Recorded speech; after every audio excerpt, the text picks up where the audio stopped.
Assalamu alaikum, chers frères et sœurs. Le concept du Mahdi est profondément enraciné dans la tradition islamique, où il est souvent décrit comme un guide et un rénovateur qui apparaîtra à la fin des temps pour rétablir la justice et la paix dans le monde.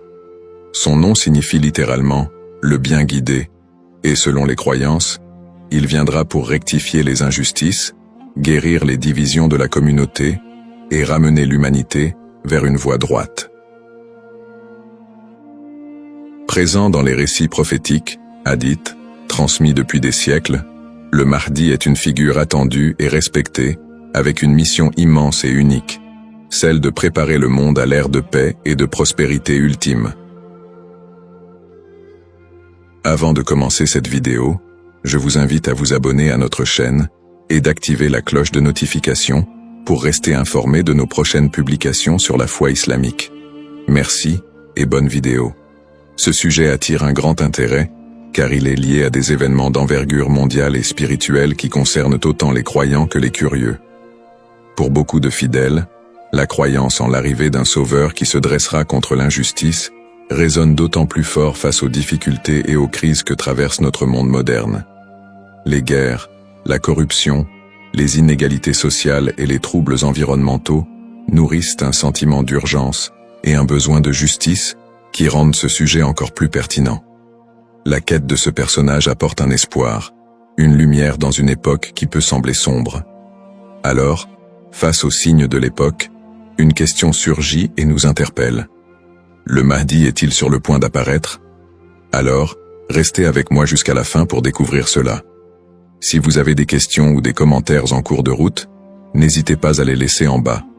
J'apprécie beaucoup vos retours. Allons-y. Les sources et les écrits religieux sur le Mahdi. Le concept du Mahdi, ou bien guidé, est tiré des sources principales de l'islam, les hadiths, paroles et actes du prophète Mohammed, et, indirectement, le Coran. Bien que le Mahdi ne soit pas explicitement mentionné dans le Coran, les hadiths rapportent de nombreux récits qui le décrivent comme une figure clé de la fin des temps, destinée à établir la justice divine. Ces hadiths, transmis par des compagnons proches du prophète, varient en termes de fiabilité et d'interprétation, mais ils convergent sur certains éléments. Le Mahdi sera un descendant du prophète Mohammed, issu de la lignée de Fatima, sa fille, et son règne surviendra durant une période de troubles mondiaux et de grande corruption. Les interprétations du Mahdi divergent selon les écoles de pensée au sein de l'islam. Dans l'islam sunnite, la croyance au Mahdi est présente, bien qu'elle ne soit pas aussi centrale que dans d'autres courants. Les sunnites considèrent le Mahdi comme un leader juste qui viendra pour rétablir l'ordre et préparer la communauté à la venue de Jésus, Issa, dont la descente est également prophétisée. Cette vision sunnite n'associe pas le Mahdi à une nature surnaturelle ou divine, mais le présente plutôt comme un guide humain choisi par Dieu. Du côté de l'islam chiite, en particulier dans la branche des chiites duodécimains, le Mahdi est perçu de manière beaucoup plus spécifique. Il est identifié comme le 12e imam, Muhammad ibn Hassan al-Mahdi, disparu mystérieusement en 874 après Jésus-Christ, et considéré depuis lors comme étant en occultation. Les chiites croient qu'il réapparaîtra au moment où l'injustice sera à son comble pour restaurer la foi et la justice. Cette croyance est si centrale dans la doctrine chiite que le Mahdi est aussi appelé imam caché et est perçu comme un guide spirituel protecteur, même durant son absence. Quant aux éléments prophétiques, les hadiths décrivent plusieurs signes et événements annonciateurs de l'arrivée du Mahdi. Selon la tradition, avant sa venue, le monde sera marqué par une période de chaos et d'injustice généralisée, avec des conflits qui diviseront la communauté et une dégradation des valeurs morales. Parmi les signes, certains récits mentionnent l'apparition d'épidémies, de tremblements de terre et de guerres incessantes. De plus, plusieurs hadiths évoquent des signes plus spécifiques, comme des tensions autour de la région de Damas, des batailles importantes dans les environs de la péninsule arabique, et des luttes pour le pouvoir qui affaibliront les dirigeants de l'époque. Un autre aspect prophétique mentionne le Mahdi et Jésus, Issa, travaillant ensemble pour rétablir la foi et anéantir les forces du mal. Dans cette collaboration prophétique, le Mahdi est vu comme celui qui préparera le terrain pour la mission ultime de Jésus, qui descendra pour vaincre l'antéchrist Dajjal et instaurer une ère de paix durable. L'ensemble de ces récits sur le Mahdi suscite diverses interprétations. Certains voient dans ces prophéties des messages intemporels sur le bien et le mal, tandis que d'autres y trouvent des prédictions littérales des événements à venir. Dans les deux cas, ces textes offrent une promesse de justice et d'équité pour ceux qui se sentent opprimés ou marginalisés. Description du rôle et des attributs du Mahdi. Le Mahdi est décrit comme un guide et un leader d'exception, dont la mission est de restaurer la justice et de guider la communauté islamique vers une période de paix et de foi. Dans les récits islamiques, le Mahdi n'est pas seulement un leader politique, mais surtout un guide spirituel qui incarne des valeurs d'intégrité, de droiture et de compassion. En tant que réformateur, il est censé redresser les torts, abolir l'injustice et rétablir les lois divines. Ce rôle en fait un leader complet, capable de résoudre les crises morales, sociales et politiques qui pourraient diviser la communauté à la fin des temps. Selon ces récits, le Mahdi est celui qui inspirera les croyants à revenir vers les principes fondamentaux de la foi islamique, en éliminant les faux enseignements et en corrigeant les pratiques déviantes.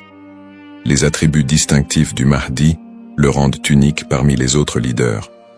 Il est souvent décrit dans les hadiths comme un homme de grande piété et de sagesse, qui saura discerner le bien du mal avec une clairvoyance exceptionnelle. En plus de son sens aigu de la justice, il est mentionné qu'il viendra de la lignée du prophète Muhammad, descendant de sa fille Fatima, ce qui renforce la dimension spirituelle et prophétique de son rôle. On dit que le Mahdi possédera des qualités telles que la douceur, la miséricorde et une profonde dévotion, mais également une force et une détermination inébranlables pour affronter les forces du mal et de la corruption. Ces caractéristiques le distinguent des leaders ordinaires, car il incarne un idéal de pureté morale et de droiture qui servira de modèle pour tous les croyants. Une des particularités les plus marquantes de la mission du Mahdi est son alignement avec Jésus, Issa, une croyance partagée par de nombreux courants de l'islam. Selon les récits prophétiques, le Mahdi et Jésus travailleront main dans la main pour combattre l'injustice et apporter la paix. La descente de Jésus est un événement prophétisé dans l'islam, et il est dit qu'il priera aux côtés du Mahdi, ce qui symbolise l'unité et l'harmonie entre les deux figures. Jésus aurait pour mission de vaincre l'antéchrist, Dajjal, une force du mal redoutable, tandis que le Mahdi préparera le terrain pour cette confrontation ultime et inspirera les croyants à rester fermes dans leur foi. Cette coopération entre le Mahdi et Jésus est perçue comme un moment d'unité divine, transcendant les différences entre les croyants pour établir une ère de paix durable sur terre. Les signes avant l'apparition du Mahdi. Selon la tradition islamique, l'apparition du Mahdi sera précédée par une série de signes annonciateurs qui se manifesteront sous la forme de troubles sociaux, de corruption et de conflits mondiaux. Ces signes indiquent une période de chaos, d'injustice généralisée et de déclin moral. Les hadiths rapportent que des tensions profondes diviseront les peuples, la richesse sera concentrée entre les mains de quelques-uns, et la moralité sera pervertie, tandis que l'injustice régnera de plus en plus largement. Les systèmes politiques et économiques s'effondreront sous le poids de la corruption et de la cupidité, créant un monde où les valeurs humaines fondamentales seront négligées. L'émergence de ces troubles est vue comme une préparation spirituelle et une alerte pour les croyants, les incitant à renforcer leur foi en attendant l'arrivée d'un sauveur. Signes dans le monde actuel. De nombreux croyants et penseurs voient dans les événements mondiaux actuels des éléments pouvant correspondre à ces signes prophétiques. Les crises économiques et financières, les inégalités sociales grandissantes, les conflits armés qui se multiplient, les crises humanitaires et les catastrophes naturelles sont perçues par certains comme des indicateurs de l'approche de cette période de désordre. Par exemple, les conflits au Moyen-Orient, les guerres civiles, la montée des extrémismes, les catastrophes environnementales et les pandémies récentes sont souvent interprétés comme des manifestations de ce déclin prophétisé. Pour les croyants, Ces phénomènes rappellent les hadiths, qui annoncent des temps d'épreuve avant l'apparition du Mahdi, et renforcent le besoin d'espérer en une figure qui viendrait redresser la situation. Bien que les interprétations varient, l'accélération et la globalisation des crises dans notre monde actuel suscitent des questionnements et poussent certains à envisager l'imminence de l'apparition du Mahdi. Analyse des petits signes et grands signes. Les récits prophétiques distinguent généralement entre les petits signes et les grands signes annonciateurs de la venue du Mahdi. Les petits signes sont des événements ou des tendances qui marquent le début de la fin des temps et se produisent souvent progressivement, tandis que les grands signes sont des événements majeurs et exceptionnels qui précèdent directement l'apparition du Mahdi et de la fin des temps. Petits signes, ces signes incluent la dégradation morale et éthique de la société, la perte des valeurs spirituelles, l'augmentation de la cupidité et de la corruption, et la montée des tensions sociales et des injustices. Parmi les autres petits signes, on note aussi la multiplication des conflits entre les nations, la prolifération de fausses doctrines, et une déconnexion croissante entre les croyants et leur foi. La division interne au sein de la communauté islamique est aussi un signe mineur important. On dit que des factions et des dissensions émergeront, fragilisant l'unité des croyants. Les petits signes s'accumulent pour créer un contexte d'épreuve qui prépare l'humanité à la venue du Mahdi. Grands signes. Contrairement aux petits signes, les grands signes sont des événements d'une envergure exceptionnelle que nul ne pourra ignorer. Ces signes incluent notamment l'apparition de l'Antéchrist, Dajjal, une figure du mal dotée de pouvoirs extraordinaires, qui sèmera la terreur et tentera de détourner les gens de la vérité. Un autre grand signe est la descente de Jésus, Issa, sur terre, qui jouera un rôle crucial aux côtés du Mahdi pour vaincre le mal et rétablir la foi. D'autres grands signes comprennent des phénomènes naturels inhabituels, comme des éclipses solaires ou lunaires en des temps imprévus, des tremblements de terre dans des régions spécifiques, et des changements climatiques spectaculaires qui attireront l'attention de l'humanité entière. La venue du Mahdi sera précédée par des signes si frappants qu'ils seront indéniables pour les croyants et non-croyants. Cette distinction entre petits et grands signes aide les croyants à comprendre que, bien que des signes puissent apparaître, il est important de garder un équilibre dans l'interprétation et de ne pas céder à la panique. Ces signes servent de rappel pour renforcer la foi et se préparer spirituellement, sans chercher à deviner précisément le moment de l'apparition du Mahdi, qui reste un mystère connu de Dieu seul. Les différentes perspectives sur le Mahdi. La figure du Mahdi est un concept central dans l'islam, mais elle est perçue de manière différente selon les deux principaux courants que sont l'islam sunnite et chiite. Pour les sunnites, le Mahdi est un leader bien guidé qui apparaîtra avant la fin des temps, pour rétablir la justice et la paix dans un monde en proie à la corruption et au désordre.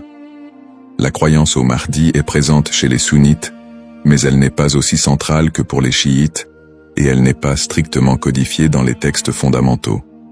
Les sunnites voient le Mahdi comme un homme ordinaire, choisi par Dieu, qui viendra guider la communauté musulmane, mais ils ne l'identifient pas comme une figure spécifique, ni comme une figure en occultation. Du côté de l'islam chiite, en particulier dans la branche des chiites duodécimains, le Mahdi revêt une importance plus profonde et spécifique.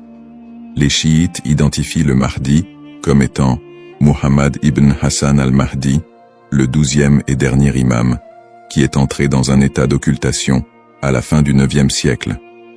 Selon la croyance chiite, cet imam est toujours en vie, caché aux yeux du monde, et il réapparaîtra lorsque Dieu le décidera pour instaurer la justice.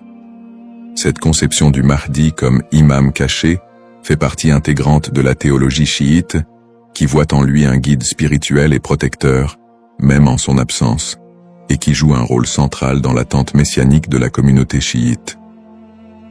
Les visions contemporaines et divergentes. Dans le contexte actuel, le concept du Mahdi suscite des interprétations modernes et divergentes. Certaines visions apocalyptiques, souvent influencées par des contextes politiques ou sociaux, voient le Mahdi comme une figure de résistance contre l'oppression mondiale et un symbole de libération face aux injustices contemporaines. Dans des contextes marqués par des conflits ou des crises, certains groupes mettent en avant l'imminence de son apparition pour renforcer l'engagement religieux ou politique, parfois en interprétant les signes prophétiques de manière littérale pour justifier certaines actions. L'espoir en un avenir où les conflits, les inégalités et les désastres seraient remplacés par un monde plus harmonieux donne un sens à la foi des croyants, les incitant à lutter pour une vie conforme aux valeurs de justice et de compassion, en attendant l'apparition de celui qui rétablira l'ordre et la paix. Les risques de la surinterprétation et des faux messies. L'attente de l'apparition du Mahdi, figure de justice et de paix, est une croyance profondément ancrée dans la foi musulmane. Cependant, cette croyance peut aussi engendrer des risques de surinterprétation et de malentendus, notamment avec l'émergence de faux prétendants se proclamant Mahdi. Au fil de l'histoire, des individus se sont déjà déclarés être le Mahdi, attirant des adeptes et suscitant des mouvements religieux parfois déstabilisateurs. Ces faux messies, en exploitant la ferveur des croyants, peuvent conduire à des troubles, des tensions communautaires, voire des conflits. Dans certains cas, ces prétendants cherchent à renforcer leur pouvoir personnel ou à gagner en influence, provoquant des conséquences potentiellement dévastatrices pour les communautés qui les suivent. Leur influence peut diviser les croyants, générer des violences, et même entraîner des catastrophes humanitaires si ces mouvements sont militarisés ou extrémistes. Un autre risque important est la manipulation des croyances autour du Mahdi par des groupes ou individus mal intentionnés. Certains mouvements exploitent cette croyance pour recruter des fidèles ou justifier leurs actions, en interprétant les signes prophétiques de manière alarmiste ou sensationnaliste. Ils s'appuient sur l'idée de l'apparition imminente du Mahdi pour attiser les peurs ou rallier des gens à leur cause, souvent en faveur d'intérêts politiques ou idéologiques. Dans des contextes de crise, cette manipulation peut entraîner des mobilisations massives et inciter des personnes à adopter des positions extrêmes, créant ainsi un climat de méfiance et d'instabilité. Face à ces dérives, l'importance du discernement est cruciale. Il est essentiel pour les croyants de faire preuve de prudence et de retenue dans l'interprétation des signes et des prophéties. La tradition islamique recommande de rester vigilant, car seul Dieu connaît le moment précis de l'apparition du Mahdi. En restant ancré dans les principes de justice et de piété, et en s'appuyant sur des sources fiables et la sagesse des érudits, les croyants peuvent éviter de tomber dans le piège de l'illusion et de la manipulation. Garder un esprit critique face aux revendications de certains groupes et individus est essentiel pour préserver l'intégrité de cette croyance. Ainsi, plutôt que de se précipiter dans des interprétations ou de suivre des figures douteuses, il est fondamental de s'attacher aux valeurs essentielles de la foi et de se préparer spirituellement, sans chercher à deviner l'avenir ni à suivre des faux messies. En résumé, le concept du Mahdi, figure centrale dans la tradition islamique, évoque des thèmes puissants de justice, d'espoir et de rédemption face aux crises contemporaines. Nous avons exploré les différentes perspectives sur le Mahdi, notamment les différences entre les courants sunnites et chiites, ainsi que les interprétations modernes qui en découlent. Nous avons également mis en lumière les défis actuels, tels que les injustices sociales et les crises environnementales, qui alimentent le désir d'un leader juste. Cependant, il est crucial de reconnaître les dangers des faux prétendants et de la manipulation de cette croyance, appelant ainsi à un discernement éclairé. En cette ère d'incertitude, il est essentiel de réfléchir à notre propre rôle dans la quête de justice et de paix. Chacun de nous a la capacité d'agir, d'inspirer le changement et de travailler à créer un monde meilleur, même à petite échelle. La question demeure: sommes-nous proches de la venue du Mahdi? Cette interrogation nous engage à réfléchir sur nos croyances et nos actions, et à envisager comment nous pouvons contribuer à un avenir empreint de justice et d'équité. Nous vous encourageons à partager vos réflexions et expériences sur le sujet dans les commentaires ci-dessous. Quelles sont vos pensées sur le Mahdi et son rôle dans notre monde contemporain? N'oubliez pas de vous abonner à notre chaîne pour plus de contenu inspirant et engageant sur des thèmes spirituels et sociaux. Votre voix compte et ensemble, nous pouvons œuvrer pour un monde plus juste. Cependant, D'autres approches modernes se concentrent sur une interprétation plus spirituelle et morale du Mahdi, considérant son apparition comme une métaphore pour inciter les croyants à rétablir la justice dans leur propre vie et à renforcer leur engagement spirituel. Ces visions contemporaines voient la venue du Mahdi non pas comme un événement littéral, mais comme un rappel constant de la nécessité de l'équité, de la bonté et de la piété. Dans cette perspective, le Mahdi représente une lumière spirituelle qui inspire les croyants à lutter contre les injustices, qu'elles soient personnelles, sociales ou morales. Le Mahdi dans le monde non musulman. La figure du Mahdi trouve également des échos dans le monde non musulman, où d'autres cultures et religions partagent le concept d'un sauveur ou d'un messie qui apparaîtra à la fin des temps pour instaurer la paix. Par exemple, dans le christianisme, il existe l'attente de la seconde venue de Jésus-Christ, qui est perçu comme un sauveur destiné à rétablir le royaume de Dieu sur terre. Les similitudes avec l'apparition du Mahdi, notamment en ce qui concerne le rôle de Jésus comme allié, créent des ponts entre les deux traditions et alimentent un intérêt interreligieux autour de la fin des temps. Dans le judaïsme, la croyance en la venue d'un Messie est également présente, avec l'idée qu'il viendra rassembler le peuple d'Israël et instaurer une ère de paix et de justice. Bien que les concepts diffèrent, on retrouve des thèmes similaires d'attente, de restauration et de paix qui rappellent le rôle du Mahdi dans l'islam. Ces parallèles entre les croyances de diverses religions montrent l'universalité du désir d'un redresseur ou d'un guide qui puisse apporter un équilibre face au désordre du monde. Cette notion d'un messie ou d'un sauveur transcende les frontières religieuses et offre une perspective plus large sur l'espoir universel de paix et de justice. En somme, bien que le Mahdi soit une figure principalement islamique, les similitudes entre les concepts de sauveur dans différentes cultures et religions révèlent un besoin humain universel d'espérer en un futur meilleur et en la venue d'une figure capable de rassembler et de rétablir l'équilibre dans un monde souvent divisé et tumultueux. Les défis contemporains et le besoin de justice. Les crises et injustices actuelles révèlent des défis mondiaux qui semblent plus pressants que jamais, et beaucoup ressentent le besoin d'un leader capable de restaurer l'équité. Les inégalités économiques se creusent, avec une grande partie de la richesse mondiale concentrée entre les mains de quelques-uns, laissant de vastes populations dans la pauvreté.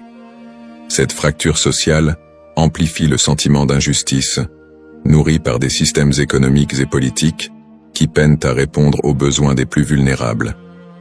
Parallèlement, les conflits armés et les guerres persistent dans plusieurs régions du monde, notamment au Moyen-Orient, en Afrique et en Asie, déchirant des communautés entières et causant des crises humanitaires majeures.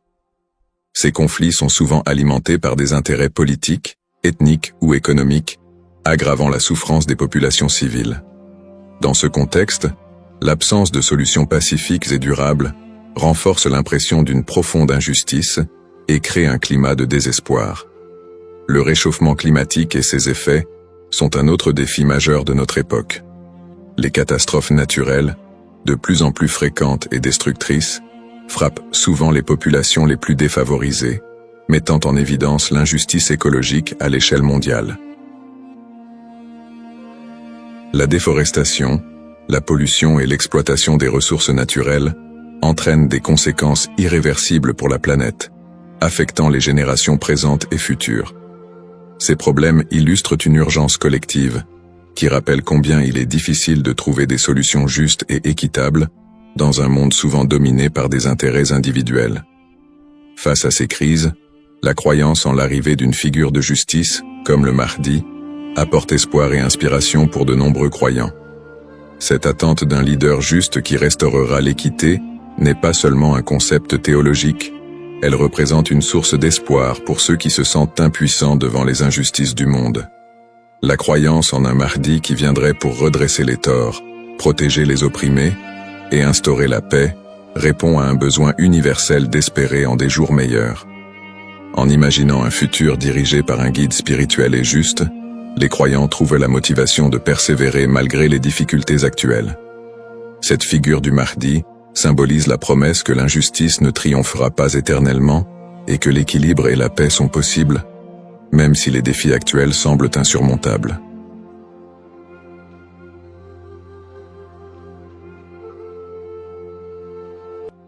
Assalamu alaikum, chers frères et sœurs. Le peuple maudit de Israël.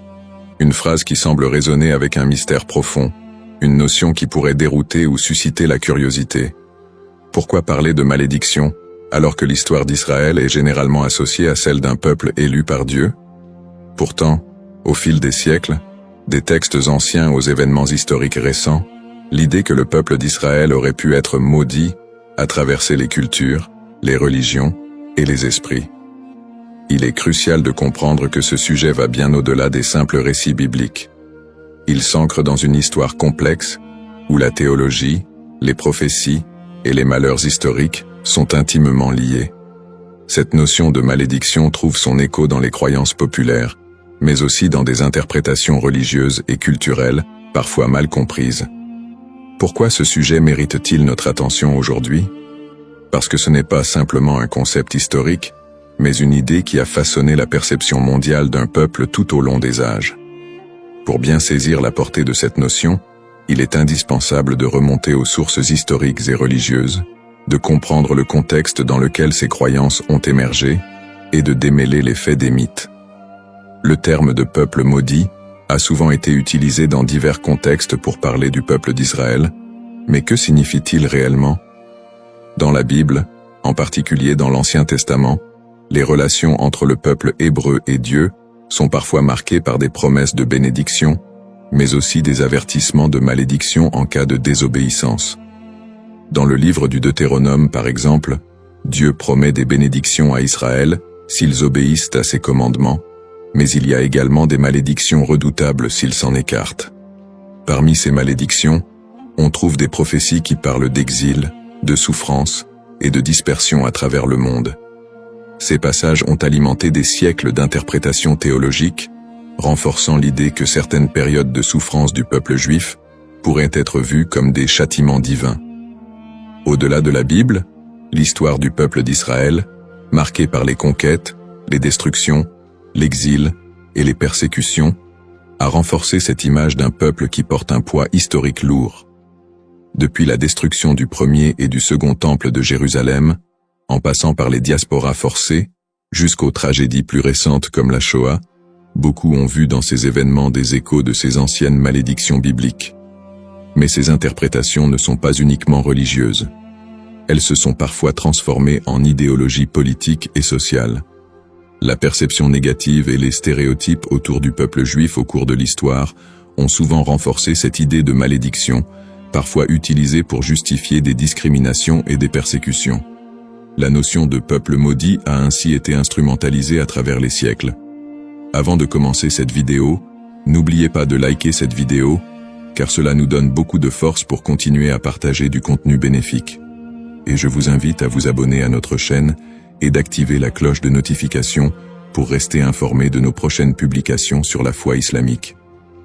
Merci et bonne vidéo. L'objectif de cette vidéo est d'analyser et de comprendre cette idée complexe et souvent mal interprétée de peuple maudit. Quelles en sont les racines historiques, religieuses et sociales? Comment a-t-elle évolué au fil du temps et pourquoi est-elle encore parfois utilisée pour expliquer des événements tragiques dans l'histoire du peuple juif? Alors, restez avec moi jusqu'à la fin pour découvrir cela. Si vous avez des questions ou des commentaires en cours de route, n'hésitez pas à les laisser en bas. J'apprécie beaucoup vos retours. Allons-y. Au cours de cette vidéo, nous allons explorer les textes religieux qui évoquent cette malédiction, en particulier la Bible et d'autres écrits anciens. Revisiter les grandes étapes de l'histoire d'Israël, de l'époque biblique jusqu'à nos jours, pour comprendre comment ces événements ont pu renforcer cette idée dans les esprits. Discuter des interprétations théologiques de ces malédictions et comment elles ont été perçues par différentes religions et cultures à travers le monde. Démystifier cette notion en explorant les aspects symboliques et les récupérations idéologiques qui ont façonné cette image négative. Cette exploration vous permettra de comprendre les tenants et aboutissants de cette idée profondément enracinée dans l'histoire de l'humanité. Il est important de ne pas se laisser emporter par des idées simplistes, mais de creuser la profondeur de ce concept pour en dégager des vérités historiques et spirituelles. Origine d'Israël. L'histoire du peuple israélite débute avec les récits bibliques de la Genèse, où Dieu promet à Abraham, un patriarche hébreu, qu'il deviendra le père d'une grande nation. Cette promesse divine est le point de départ de la formation du peuple d'Israël. Selon la tradition, Abraham, Isaac, son fils, et Jacob, son petit-fils, sont les ancêtres directs de ce peuple, souvent appelés les patriarches. Jacob, après avoir lutté avec un ange, reçoit de Dieu un nouveau nom, Israël, et ses descendants sont appelés les Israélites. Le livre de l'Exode raconte l'histoire de la libération du peuple hébreu de l'esclavage en Égypte sous la direction de Moïse. C'est un moment fondamental dans l'histoire d'Israël, où Dieu scelle une alliance avec les Israélites au mont Sinaï. Dieu y remet les 10 commandements à Moïse, posant ainsi les bases des lois morales et religieuses qui guideront le peuple élu. Cette alliance est une promesse de protection divine en échange de l'obéissance aux lois de Dieu. À partir de là, Israël se constitue progressivement en nation, après la conquête de la terre promise sous Josué. Cette période est marquée par des hauts et des bas, alors que les Israélites tentent de rester fidèles à leur alliance avec Dieu. Toutefois, au fil des siècles, leur histoire est ponctuée d'infidélités religieuses, de guerres et de conquêtes par d'autres puissances, ce qui engendrera l'accomplissement de certaines prophéties de malédiction. Les prophéties et les malédictions. Dans l'Ancien Testament, en particulier dans le Deutéronome, Dieu fait à Israël des promesses de bénédiction conditionnelles à leur fidélité, mais également des avertissements de malédiction en cas de désobéissance. Le chapitre 28 du Deutéronome est l'un des textes clés qui évoque les conséquences potentielles de l'infidélité. Dieu promet prospérité et paix si le peuple respecte ses commandements, mais des malédictions terribles en cas de rébellion. Les malédictions incluent des catastrophes naturelles, des défaites militaires, des maladies, et finalement, l'exil et la dispersion parmi les nations étrangères. Parmi les prophètes qui ont développé cette idée de malédiction, Ézéchiel et Jérémie sont 2 figures centrales. Ézéchiel, actif pendant l'exil babylonien, insiste sur le lien entre l'exil du peuple et leur transgression. Il prophétise que la destruction de Jérusalem et l'exil sont des punitions divines pour l'injustice sociale, l'idolâtrie et l'infidélité religieuse du peuple. Toutefois, il apporte aussi un message d'espoir. Après le châtiment, un retour et une restauration sont possibles si le peuple se repent. Jérémie, qui vécut également durant la chute de Jérusalem en 586 avant Jésus-Christ, avertit constamment le peuple des malheurs à venir s'il ne se détourne pas de l'idolâtrie et des injustices. Il prophétise la destruction imminente du temple de Jérusalem et l'exil des Judéens en Babylonie. Dans Jérémie 25, il annonce que cette période d'exil durera 70 ans, après quoi Dieu permettra leur retour. Ces prophéties sont souvent vues comme des annonces de malédiction qui pèsent sur Israël en raison de son infidélité à l'alliance. Cependant, elles sont également porteuses d'un espoir de rédemption, promettant que si le peuple retourne à Dieu, il retrouvera sa place privilégiée. Une autre dimension importante des malédictions dans l'Ancien Testament concerne le temple de Jérusalem. La destruction du premier temple par les Babyloniens en 586 avant Jésus-Christ, puis la destruction du second temple par les Romains en 70 après Jésus-Christ, sont vus comme des châtiments pour la désobéissance du peuple. Ces événements ont renforcé l'idée d'un peuple souffrant sous le poids de la malédiction divine. Persécutions historiques. L'histoire du peuple d'Israël est marquée par une série de persécutions et d'exils, souvent perçues à travers le prisme des malédictions bibliques. Le premier grand exil, celui de Babylone, survient après la destruction du premier temple en 586 avant Jésus-Christ. Par la suite, les Babyloniens déportent une grande partie des habitants de Juda, ce qui marque le début d'une longue période de diaspora. Après un retour partiel en terre d'Israël et la reconstruction du temple, les siècles suivants ne sont pas exempts de nouvelles épreuves. La période hellénistique, marquée par les conquêtes d'Alexandre le Grand, puis la domination romaine, amène son lot de tensions religieuses et politiques. le peuple juif subit de nouvelles persécutions, notamment sous l'occupation romaine. La destruction du Second Temple en 70 après Jésus-Christ par les Romains, sous l'empereur Titus, est un moment charnière dans l'histoire d'Israël. Cet événement marque le début de la grande diaspora, alors que le peuple juif est dispersé dans tout l'Empire romain et au-delà. La révolte de Bar Kokhba, en 135 après Jésus-Christ, aboutit à une nouvelle défaite et à un exil encore plus massif. À partir de ce moment, les Juifs deviennent un peuple sans terre, vivant en exil, souvent en minorité, et subissant de nombreuses discriminations et persécutions. Durant le Moyen-Âge, en Europe et dans le monde islamique, les Juifs font souvent l'objet de suspicions, de discriminations légales, et parfois de pogroms violents. Les croisades, notamment, voient des massacres de communautés juives en Europe. Les expulsions des Juifs d'Espagne, en 1492, et du Portugal en 1497, sont d'autres exemples de persécutions qui renforcent cette idée de malédiction. Dans ces périodes sombres, beaucoup d'historiens et de penseurs juifs eux-mêmes ont cherché à comprendre ces souffrances à travers les textes sacrés. Pour certains, ces malheurs étaient perçus comme la continuation des malédictions prononcées dans l'Ancien Testament. Pourtant, ces périodes de souffrance ne sont pas uniquement interprétées comme des châtiments divins, mais aussi comme des épreuves à travers lesquelles le peuple d'Israël serait purifié ou préparé à une rédemption future. Le 19e et le 20e siècle ne font qu'amplifier ces tragédies, avec l'émergence de l'antisémitisme moderne, culminant dans l'horreur de la Shoah, qui a vu l'extermination systématique de 6 millions de Juifs pendant la Seconde Guerre mondiale. Une telle catastrophe, d'une ampleur sans précédent, a profondément marqué l'identité juive et soulevé des questions sur le sens de cette souffrance historique. Conclusion du contexte historique.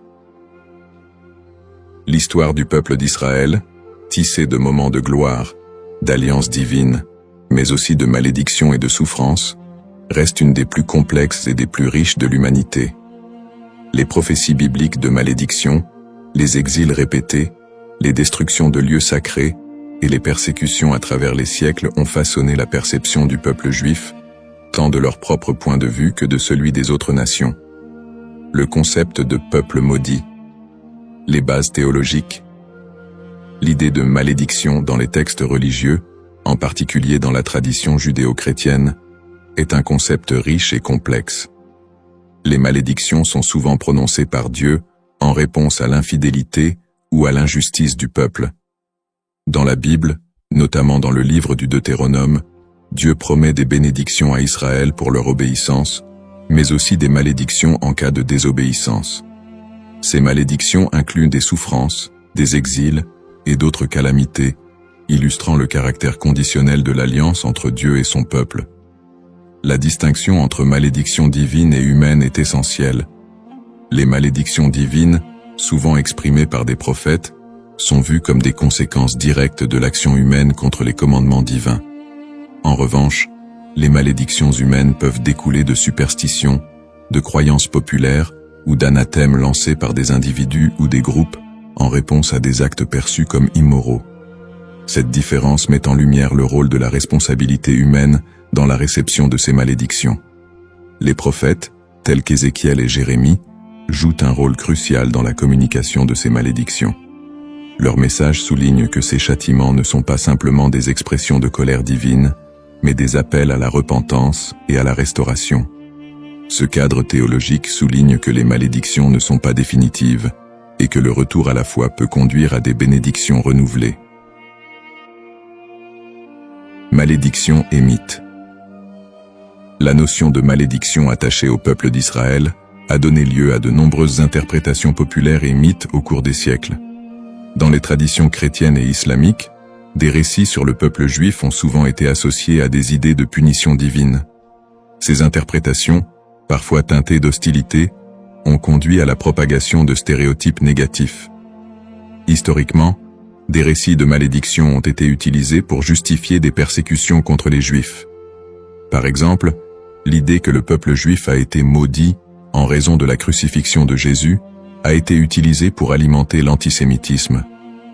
Ces interprétations ont pris racine dans des contextes sociopolitiques où le peuple juif était perçu comme un bouc émissaire lors de périodes de crise ou de bouleversements sociaux. La manière dont ces malédictions ont été comprises et transmises à travers les siècles a également façonné les perceptions collectives du peuple juif. Les récits de souffrance et de malédiction ont souvent été amalgamés dans la culture populaire, créant un imaginaire collectif qui persiste jusqu'à aujourd'hui. Cette dynamique entre malédiction et mythe a ainsi contribué à la stigmatisation du peuple juif à travers l'histoire. Analyse moderne. Dans le contexte moderne, le concept de peuple maudit a pris des formes variées et a été réinterprété sous différents angles. L'antisémitisme historique, qui a trouvé ses racines dans ces idées de malédiction, demeure une réalité dans de nombreuses sociétés. Les stéréotypes associés à la malédiction continuent d'alimenter des préjugés, parfois de manière insidieuse, dans le discours contemporain. Cependant, avec l'essor des mouvements de droits civiques et des études critiques sur l'antisémitisme, il y a eu une tentative de déconstruire cette notion de malédiction. Des intellectuels et des théologiens contemporains cherchent à recontextualiser les récits bibliques en mettant en avant le message de rédemption et de justice qui les sous-tend. L'idée que les souffrances du peuple juif sont uniquement le résultat de la malédiction divine est de plus en plus contestée, au profit d'une approche qui valorise la résilience et l'identité culturelle du peuple juif. De plus, dans le cadre des dialogues interreligieux, il est crucial de dépasser les interprétations qui associent la souffrance à une malédiction éternelle. Les traditions religieuses sont de plus en plus appelées à collaborer pour combattre les préjugés et promouvoir la compréhension mutuelle. Dans ce contexte, le concept de malédiction est réévalué, non pas comme une fatalité, mais comme une occasion de réflexion sur les injustices sociales et historiques. En somme, le concept de peuple maudit est profondément ancré dans l'histoire religieuse et culturelle. Il invite à une réflexion sur la manière dont les textes sacrés et les croyances ont été interprétés à travers les âges, souvent avec des conséquences tragiques. L'exploration de ce thème permet non seulement de mieux comprendre les défis historiques du peuple juif, mais aussi de s'engager dans un dialogue constructif sur les identités et les histoires partagées dans le monde contemporain. La diaspora et les épreuves du peuple juif vit en diaspora. La diaspora juive, qui a débuté avec l'exil babylonien au VIe siècle avant J.C., a été marquée par une série de défis sans précédent. Une fois dispersé à travers le monde, le peuple juif a dû naviguer dans des environnements souvent hostiles. Les communautés juives ont fait face à des persécutions, à des migrations forcées et à la ghettoisation, qui ont toutes contribué à forger leur identité collective. Dans de nombreux pays, les Juifs étaient considérés comme des étrangers, souvent sujets à la méfiance et à la stigmatisation. Dans l'Europe médiévale, par exemple, ils étaient fréquemment accusés de diverses calamités, comme la peste noire, et ont été victimes de violences antisémites. Les Juifs étaient souvent contraints de vivre dans des quartiers séparés, appelés ghettos, où leur liberté était limitée. Cette ghettoisation a servi à isoler les communautés juives, créant un environnement d'exclusion qui a renforcé les stéréotypes négatifs. Les migrations forcées ont également eu un impact considérable sur la vie juive en diaspora. Des expulsions massives, comme celle des Juifs d'Espagne en 1492, ont conduit à une dispersion rapide vers des régions comme l'Empire ottoman, le nord de l'Afrique et plus tard les Amériques.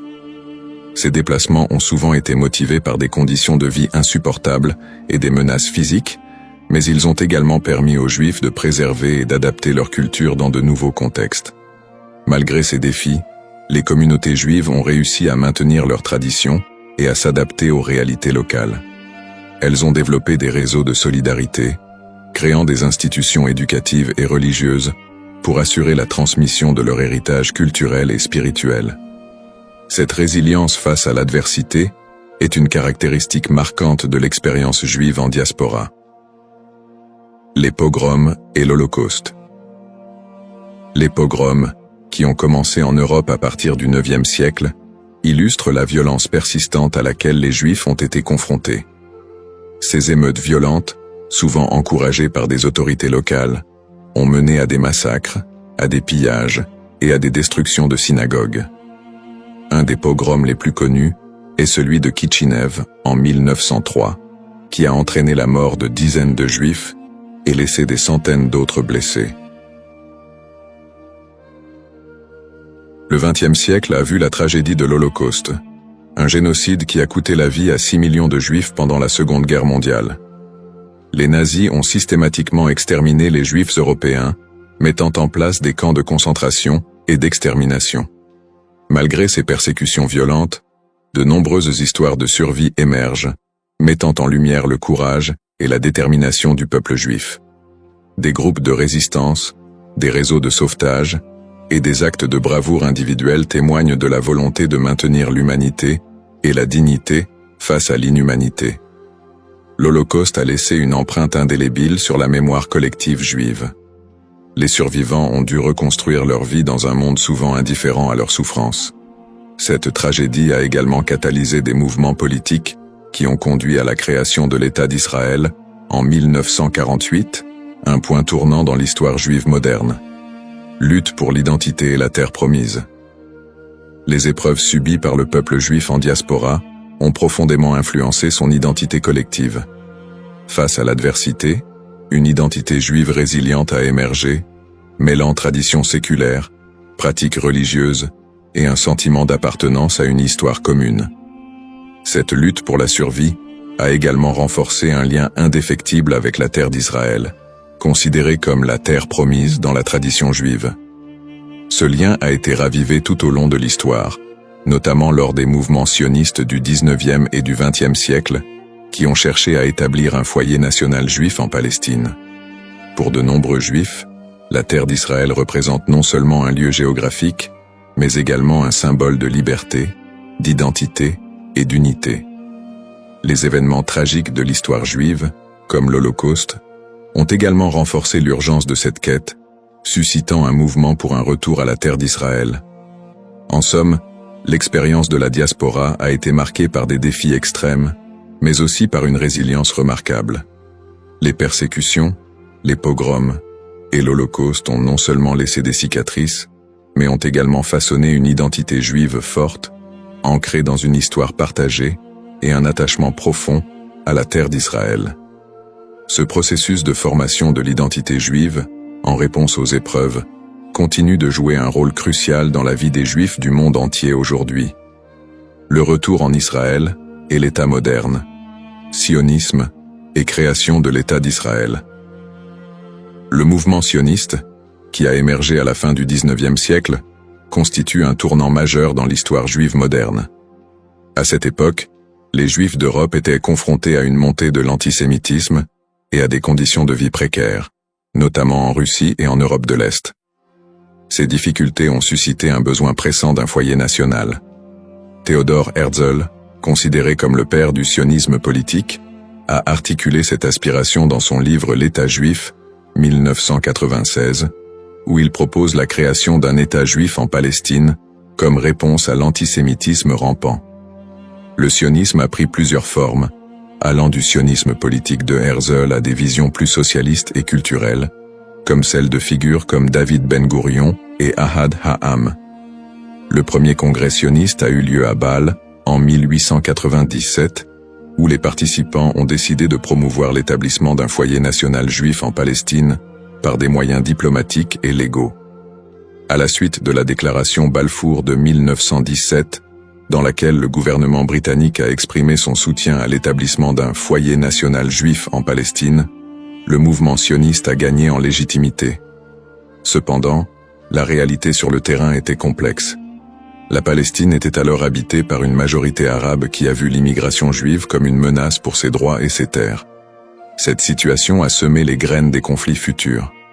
Après la Seconde Guerre mondiale et l'Holocauste, qui a décimé la population juive d'Europe, le besoin d'un refuge sécurisé a été accentué. En 1947, l'Assemblée générale des Nations unies a voté pour diviser la Palestine en deux États, un juif et un arabe. Les leaders juifs ont accepté le plan, mais les dirigeants arabes l'ont rejeté. Le 14 mai 1948, David Ben-Gourion, a proclamé l'indépendance de l'État d'Israël, ce qui a entraîné la première guerre israélo-arabe. En dépit de l'opposition régionale, Israël a réussi à établir un État et à absorber un grand nombre de réfugiés juifs du monde entier, notamment des survivants de l'Holocauste. Conflit moderne. Depuis sa création, l'État d'Israël a été plongé dans une série de conflits régionaux qui ont souvent été alimentés par des tensions ethniques et religieuses. Les guerres avec les pays arabes voisins, notamment les guerres de 1948, 1967 et 1973, ont défini les frontières et les relations diplomatiques de l'État moderne. Les tensions avec les populations palestiniennes ont également été une source constante de conflits, culminant avec les intifadas des années 1980 et 2000, où des soulèvements populaires ont éclaté en réponse à l'occupation israélienne des territoires palestiniens. Le conflit israélo-palestinien est un point focal des tensions au Moyen-Orient, où des questions de droits territoriaux, d'autodétermination et de sécurité se croisent.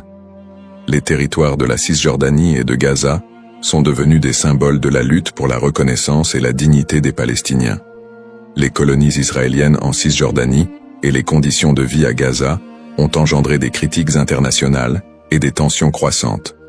Sur le plan religieux, les sites sacrés tels que Jérusalem revêtent une signification particulière pour les Juifs, les chrétiens et les musulmans, exacerbant les conflits.